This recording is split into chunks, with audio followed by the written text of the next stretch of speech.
உறவு குழந்தை செல்வத்துக்கு வணக்கம். நாம் இந்த வீடியோவில் என்ன கதை பற்றி பார்க்க போகிறோன்னா, முளை இல்லாத கழுதை. அது ஒரு அடர்ந்த காடு. அந்த காட்டில் ஒரு வயதான சிங்கம் ஒன்று வாழ்ந்து வந்தது. வயதாகிவிட்ட காரணத்தால் அந்த சிங்கத்தினால் வேகமாக ஓடவும் வேட்டையாடவும் முடியவில்லை. அதனால் சாப்பிட எதுவும் கிடைக்காமல் அந்த சிங்கம் ரொம்ப கஷ்டப்பட்டது. சிங்கமும் எத்தனை நாட்கள் இப்படியே இருப்பது, சாப்பிடுவதற்கு ஏதாவது செய்தாகணுமே என்று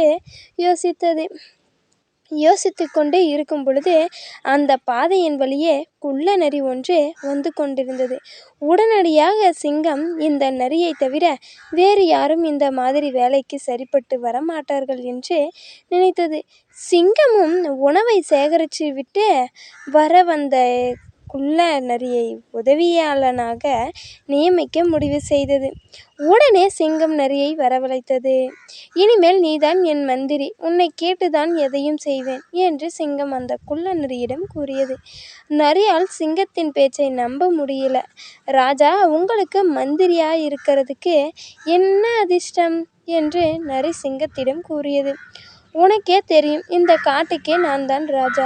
ஒரு ராஜா உணவுக்காக மற்ற விலங்குகளின் பின்னாடி ஓடினா அது பார்க்கறதுக்கு நல்லா இருக்குமா?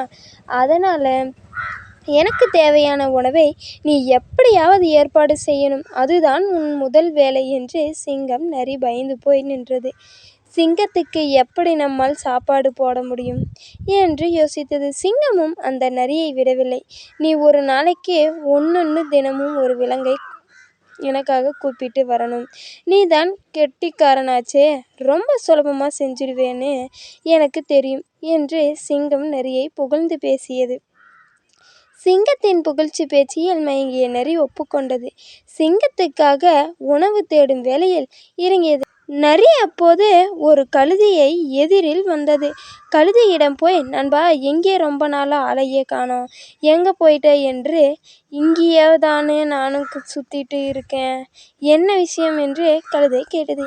நீ ரொம்ப அதிர்ஷ்டக்காரன், நம்ம நாட்டின் சிங்கராஜா உன்னை முதல் மந்திரியா தேர்ந்தெடுக்கிறாராம் என்றது. ஐயோ, எனக்கு சிங்கத்தை பார்த்தாலே பயமாய் இருக்கும். அவர் ஒரு அடியில் என்னை கொன்று சாப்பிட்டு விடுவார். அவர் எதுக்காக என்னை முதல் மந்திரி தேர்வு செய்ய வேண்டும்? ஆளவிடு என்றது கழுதை. பயப்படாதே, நீ மட்டும் முதன் மந்திரியாய் இருந்தால் உன் நிலைமை எங்கேயே போயிடும். ராஜாவுக்கு அடுத்தபடியே நீதான். எல்லா விலங்குகளும் உனக்கு மரியாதை தரும். ஏதாவது காரியம் ஆகணும்னா உன் பின்னாடி தான் வருவாங்க என்றது நரி. அப்பாவியான கழுதை நரியின் பேச்சை உண்மை என்று நம்பியது. சிங்கத்தை பார்க்க நேரடியாக சென்றது. நரியும் கழுதையும் சிங்கத்தின் இருப்பிடத்தை அடைந்தன.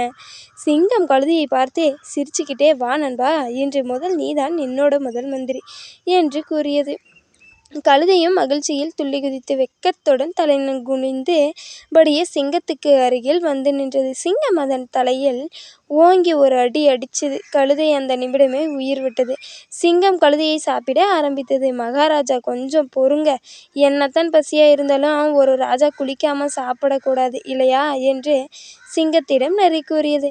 சிங்கமும் அதை ஒப்புக்கொண்டு குளிக்க போச்சு.